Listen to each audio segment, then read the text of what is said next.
Howdy, folks. Welcome to Tuesday's Tips. My name is Kenneth Thomas.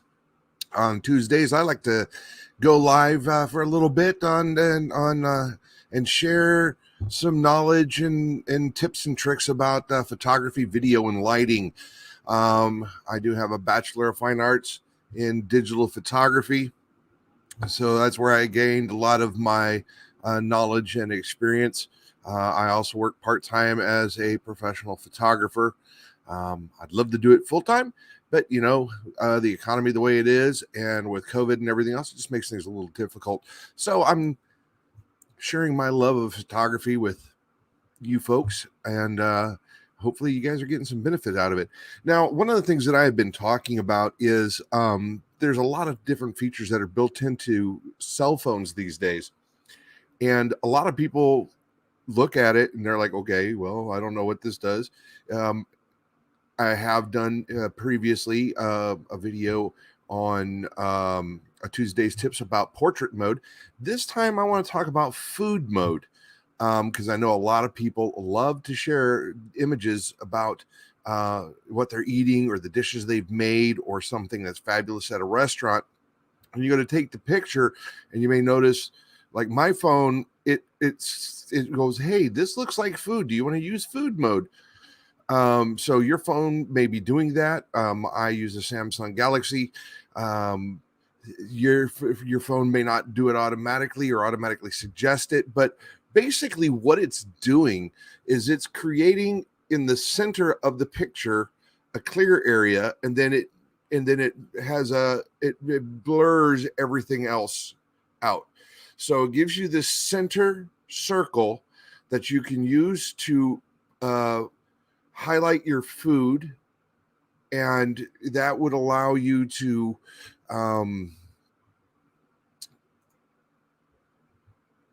showcase the food, but it blurs everything else around it so that you're not having that as a distraction. Now, I'm going to pull up an example. This is one that I took using my cell phone.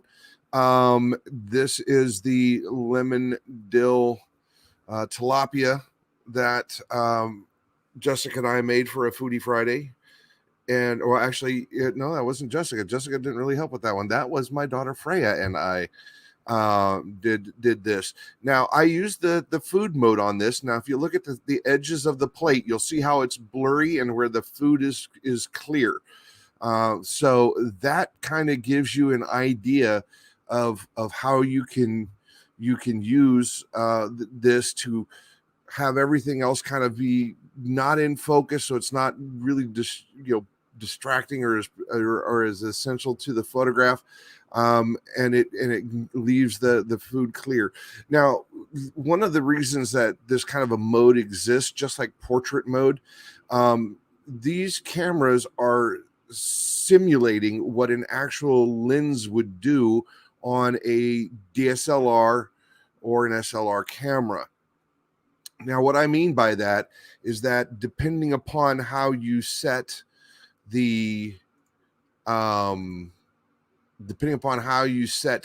your settings on your lens, you'll adjust the depth of field, which is how much is in focus from front to back based on your point of focus and how you have the lens set.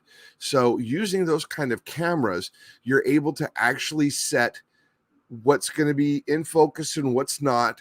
And this is based on light. It's based on how, the type of lens that you're using, how far you are from the subject, and what lens setting you're using, specifically at your aperture. The lower the number on the aperture, the more wide open it is, and the shallower the depth of field will be on that. So what this is doing, this is another one of those features where it is electronically giving you the same type of result or a similar type of result as you would using a regular camera with a lens that you can adjust the focus point and that kind of thing on. So that's really what it's going to be giving for you, is that ability to kind of focus the food, but not everything else that's going around you.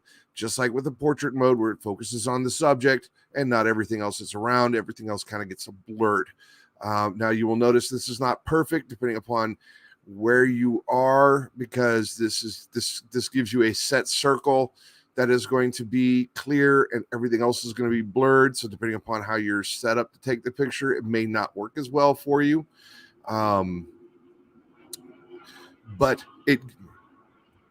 that's the Air Force, folks. If you hear that jet, that's the student pilots learning out there to fly. Hopefully they keep doing a good job and don't land on my house. But anyway, so this gives you an idea of how that can be used for you. And, really is just, it's kind of one of those neat little features. And I wanted to make sure that everybody was aware of it, so that you can look for it on your phone and also to have an understanding of what it actually is doing for you. So that way, because I know a lot of people, me included, when I have something that's plated up and it's beautiful and I have this awesome looking food, I just love to share food photography is one of my passions. And not necessarily food photography like if I'm putting together an ad. I want to show you what I'm actually getting. There are all kinds of tips and tricks that you can use. It's kind of one of those things where you see the picture of the burger from that national chain, and then you get it and it has all the same things, but it doesn't quite look the same. Well, that's because it's set up differently. It's staged in a way, I guess you could say, just like you pose a person for a portrait versus a candid shot of just taking a picture of a person. That's kind of the two different things there. Those food images that you're seeing there, the food looks like that. It has its own kind of makeup that's done. They'll put little different things on there to make sure that certain things are shiny or look very wet. They'll have those kind of things done to it. I really enjoy, and that's fun, but I really enjoy doing the food photography where I'm showing you the actual plated, what you're going to get. This is one of my passions, and one of the reasons that I really love being able to work with some of the small restaurants and that kind of stuff, to be able to get them some images for their menus and to share online so they can advertise. So if you happen to be in the San Antonio area and you're looking for somebody to help you out with your images, give me a call. I'll be more than happy to come over and talk to you about it. So in the meantime, folks, that's kind of today's tip for how to use this feature on your cell phone. And, tomorrow I will be live again at noon Central Time for Wellness Wednesday. I'm going to be talking a little bit more about diabetes.